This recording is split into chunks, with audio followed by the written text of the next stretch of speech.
Okay, now today what we'll learn is about blood vessels. Now what do blood vessels do? They carry blood around the body. And you know the human circulatory system is something what we call as a closed circulation, which means that the blood never leaves the capillaries or the arteries or the veins. It's always in those tubes.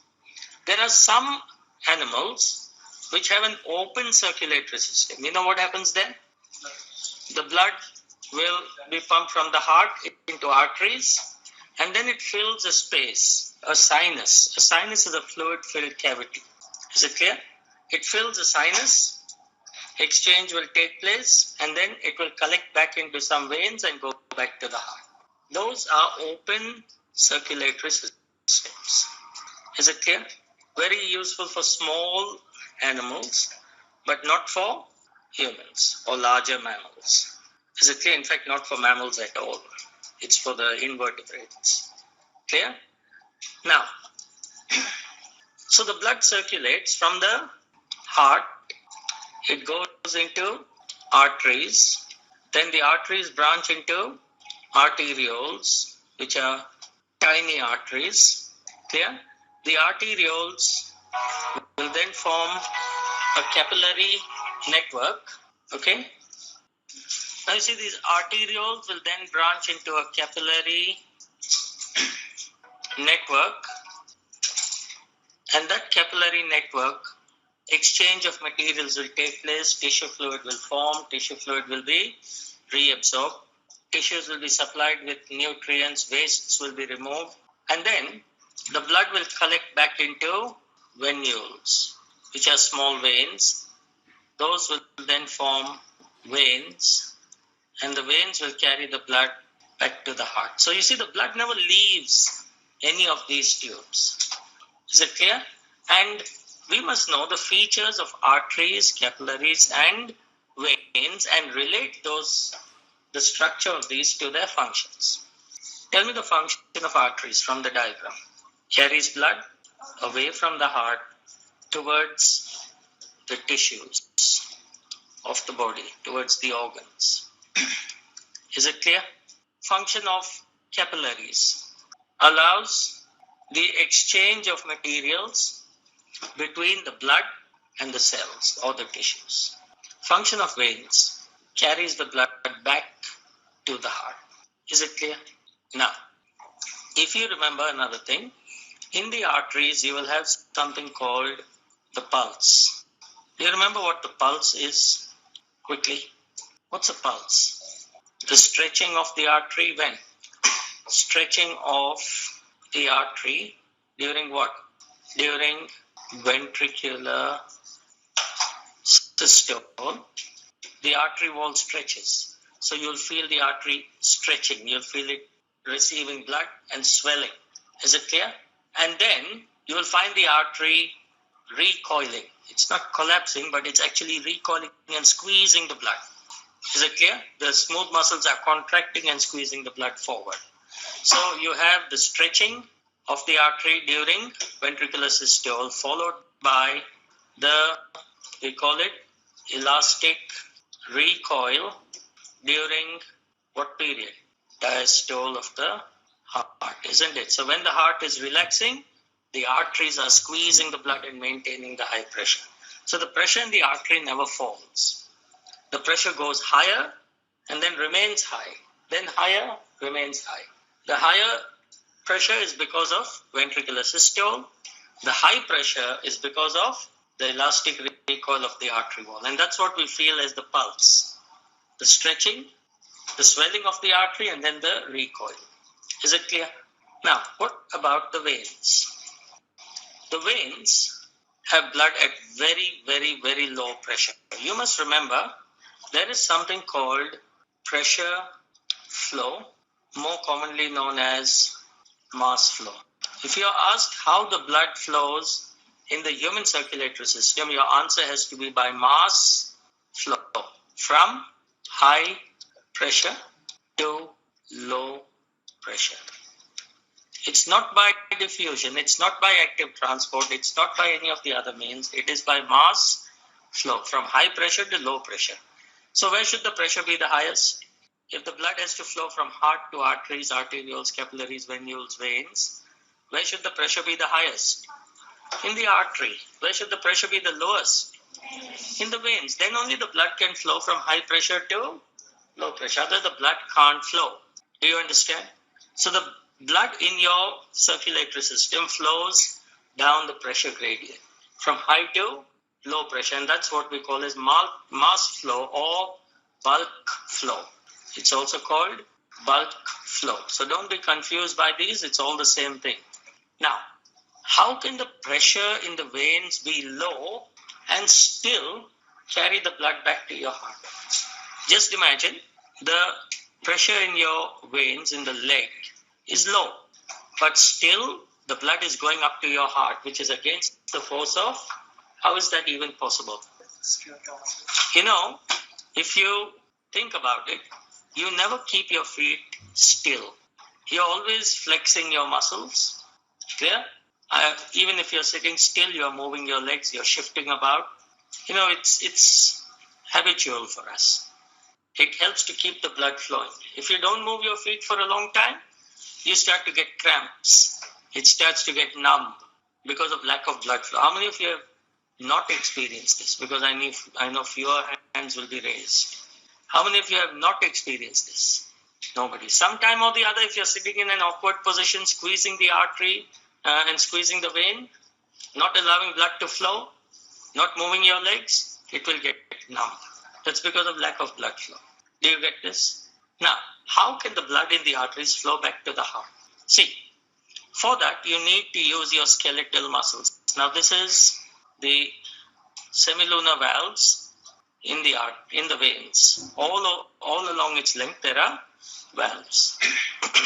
And outside this, there is, muscles are never green. I'm just drawing it for color coding. Now, here you have the skeletal muscles. Clear? Now, when the skeletal muscles contract, when you contract your skeleton, they bulge, isn't it? And they press the arteries, they squeeze the artery. Now, if the skeletal muscles are squeezing the artery, the vein inwards, where's the blood from this region going? Can it move backwards? If it moves backwards, you know what it will do? It will fill this valve and it will close it tight. So can the blood flow back? No.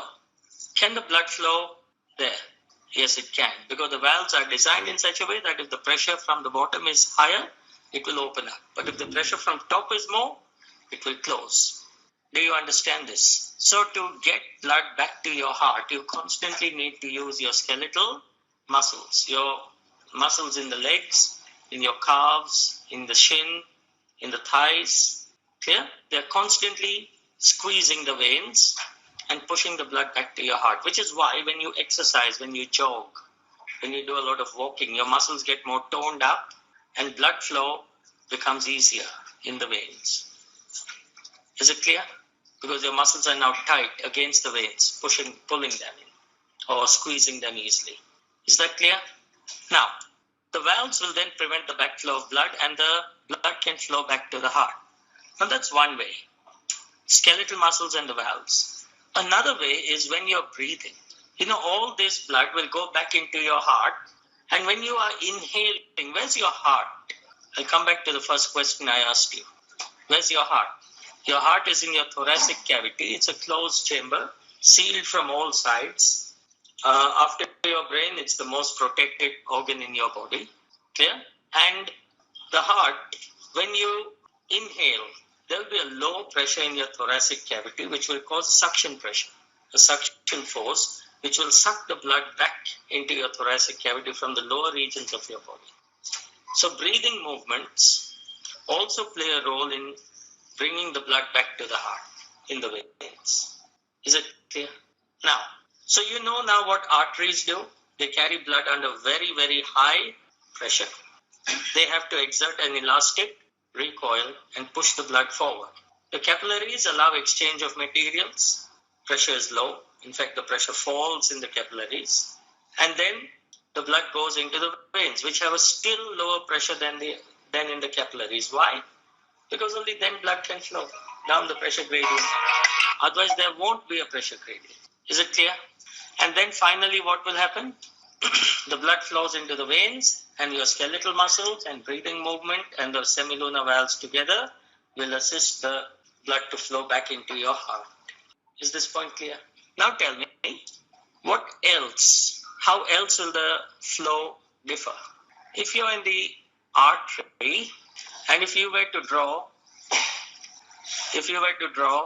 a velocity time graph for the blood, you know what it would look like? Any idea? It would speed up, slow down, speed up, slow down, speed up, slow down. Do you understand? Maybe level, not going up. But if you were to draw a velocity time graph for the blood in your veins, it would be moving at a constant low speed. Can you understand this? The artery will be pulsating. It will speed up, slow down, speed up, slow down, speed up, slow down. Is it clear? So this is how the blood flow will differ. Now let's look at the differences between arteries, veins, and capillaries and see how each one is related to its function. First of all, let's draw the structures. Now, what are arteries? Now, this is something called the tunica. Come on, anyone can recall? Adventitia or the tunica externa. Done? The next layer is called tunica media, and the innermost layer is called tunica intima because it's in very intimate contact with the blood. Okay? Then, on the other side, you'll have the arteries. Why am I not drawing it very circular? Why? Come on, use your knowledge of what I just told you about. No. If I give you a rubber tube filled with air at very high pressure, will it be distorted or will it be circular? Circular. Because the pressure inside is very high, it's distributed evenly, and if it's a circular tube, it will be circular. What if the tube is deflated? Will it be a circle in cross section? No. Pressure in the veins is very low. How can it be circular? If you take a vein and pump blood into it at very high pressure, it will become circular. Do you understand why they draw it in this way? Clear? Because here the pressure is very less, so there's nothing to keep it inflated and circular. That's why they draw it in that shape. You get the point? Now, capillaries are made up of a single layer of cells called endothelial cells, and there are some pores between the cells. These are the nuclei of those cells. Clear?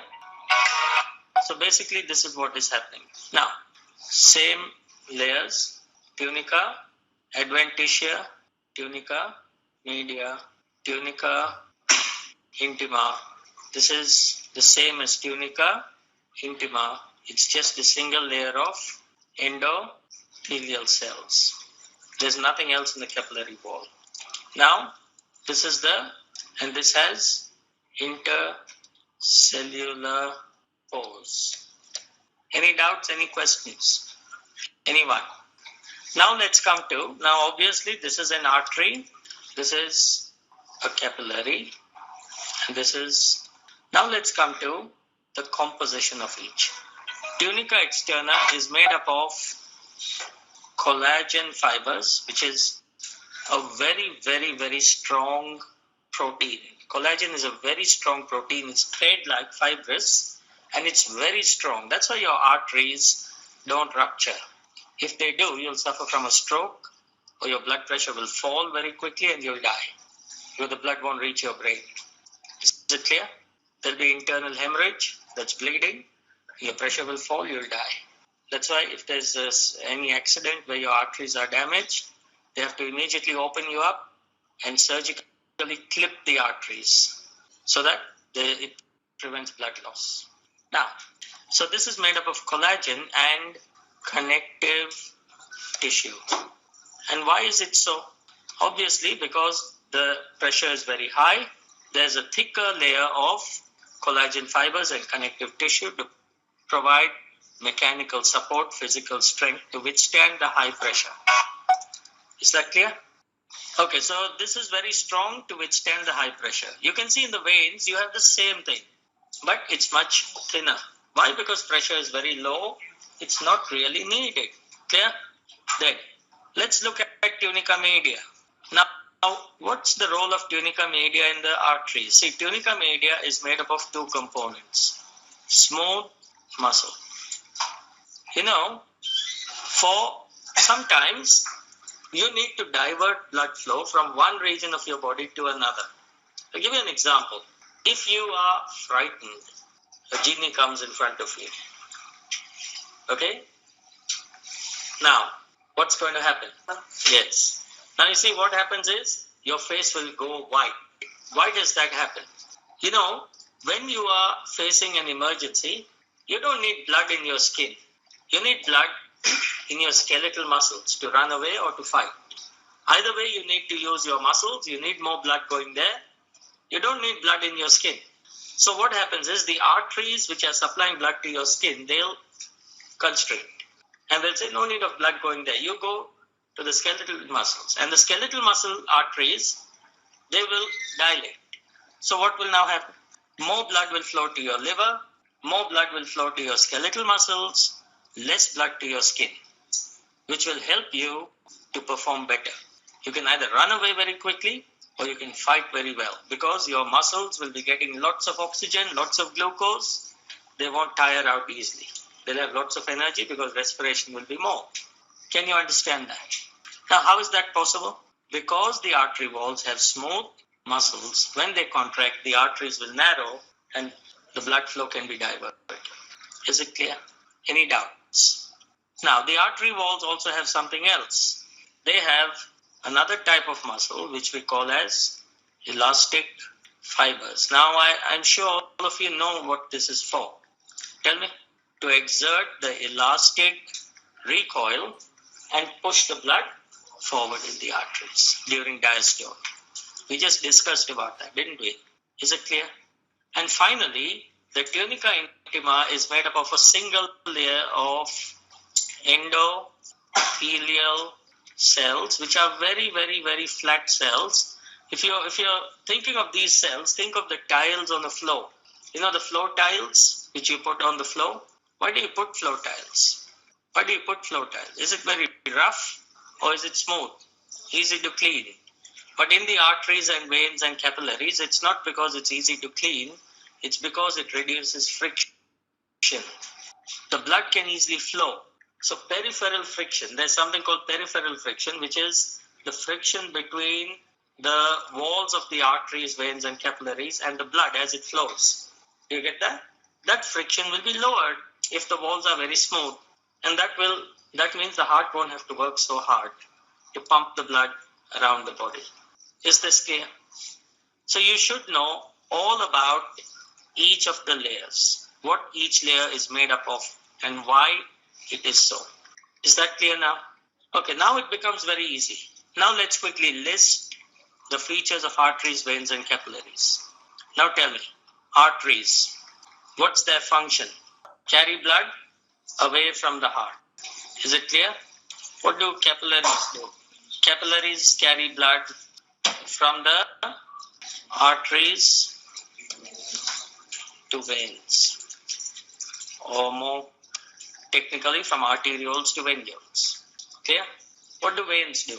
Carry blood towards the heart, away from the organ. Any doubts? Arteries usually carry blood which is oxygenated, with the exception of pulmonary artery. Is an exception, isn't it? Capillaries, come on. The blood goes from oxygenated to deoxygenated, except in the lungs, the pulmonary capillaries, where the blood goes from deoxygenated to oxygenated. And umbilical capillaries and umbilical artery and vein, they are different. Clear? And here, they usually carry deoxygenated blood, except pulmonary. These are exceptions. Any doubts? Thirdly, arteries always carry blood under very high pressure. In the capillaries, pressure decreases. In the veins, very low pressure. Any doubts? Then, here the pressure rises and falls. What do we call that? Pulse, isn't it? Here, there's no pulse in the capillaries and veins. Then what else? Now come to the walls. Are the walls porous? Non-porous. Capillaries? Porous. Why? To allow formation and reabsorption of tissue fluid. We'll learn about tissue fluid next. Okay? Veins? Non-porous. Porous means holes in them. Clear? What else? I'm not going to discuss about the structure because you already know about them. Arteries, very thick walls, thick layers of tunica externa, tunica media, very thick. Veins, it's much thinner. Arteries, narrow lumen. Veins have wider lumen. Why? Why? Why should the lumen of the veins be very wide? Very, very narrow in capillaries. In the veins, very wide. So that there's no obstruction to blood flow. You don't want the narrow lumen obstructing blood flow. You want to have a wide passage so that blood can easily flow back to the heart because it's pressure. Is it clear? Then, veins, valves, where? Only at the origin or the base, as they call it. Here, valves are absent. Here, valves all along its length. Is it clear? Can you understand the differences between arteries, veins, and capillaries? Functionally and structurally. Is that clear now? Okay.